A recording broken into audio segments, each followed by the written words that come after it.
I'm going to be telling you how you can finally get six-pack abs by the end of this year. Just before we get into this video, if you want a free copy of our fat loss ebook, click the top link in the description and it will send right to you. So the first thing you need to know is that you need to be around 10 to 20% body fat to have visible abs. The sweet spot is 15%, and anything below this, your abs are just going to show through more and more. So if you're above 15% body fat, you're around 20 to 30%. The chances are you can't see your abs and you need to get down to this number. And the way I like to describe it is improving your composition. So the only way you can lose body fat is by eating in a calorie deficit. So what you need to do is find your calorie maintenance and eat in a 200 to 500 calorie deficit. The reason why it's this number is because it's way more sustainable this way. Initially, when eating in a deficit, you're going to lose weight on the scale due to water and carbs. And after this, it may slow down, but just know that you'll see an initial weight drop, and the weight drop might be a little bit slower after, so don't be disheartened, but you need to stick to this calorie deficit from anywhere between 2 to 20 weeks depending how much fat you actually have in your body. But for most people who are either skinny fat or around 20%, it will only take anywhere from 3 to 12 weeks to be able to get visible abs. So there's some important things you need to know when eating in a calorie deficit. Your protein intake, carb intake and fat intake are incredibly important. Your protein intake is important because it makes you feel more satiated, meaning that you feel way more full when you eat protein, so you won't snack. And obviously protein is incredibly important for building muscle, and you need to have 1 gram per 1 pound of body weight.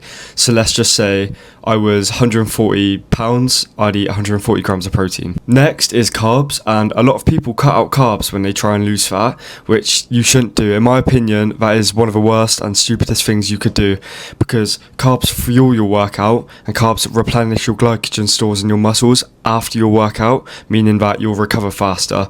So if you cut out carbs, your training is going to suffer massively, and you're just going to feel lethargic and fatigued like every single day, and you don't want that. So you can literally eat your favorite foods, you can still eat carbs as long as you're in a calorie deficit, and it's all about moderation. And lastly, your fats. Fats are packed with nutrients and they can be used as a fuel source before your workout, so it's good to get 0 to 20 grams of fat before you work out. So once you have your diet on lock, this is hitting your macros goal, hitting your calorie goal and eating in a calorie deficit daily. So now you have to get your training on lock, and you can train your abs like any other muscle in your body. It's the same concept.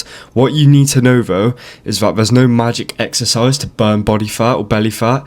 The only way you can burn fat on your body is by eating in a calorie deficit. So don't think that you're going to do an ab exercise to lose fat. What you do need to do is train your abs like any other muscle on your body. So you need to be progressively overloading, training to or close to failure, and you need to have good form. So what I recommend personally is doing an exercise like a cable crunch or a hanging leg raise, where you can progressively overload this with weight. For example, if you do a cable crunch, you've got the whole cable stack to go up with every week, and it means you're not doing like 30 reps. You can just do a set of 10 to 12 and increase the weight every single week, and this is such an easy way to progressively overload, and I can guarantee you'll get stronger and more developed abs. And in my personal opinion, you want to avoid exercises like plank if you're just going for that six-pack aesthetic look, because a plank, yes, it will strengthen your core, but it's not good for muscle hypertrophy. You need to do an exercise where you retract and contract, like a sit-up, like a crunch, like a leg raise. So in my opinion, you should train your abs 3 times a week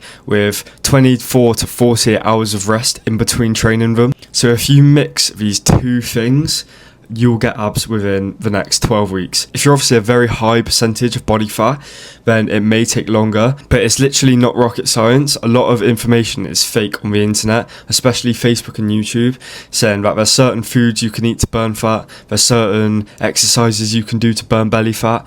None of that's true. You just need to follow the 2 things of building your abs with exercises and eating in a calorie deficit to drop body fat. If you got any value out of this video, make sure to like, subscribe and comment, and we'll see you in the next one.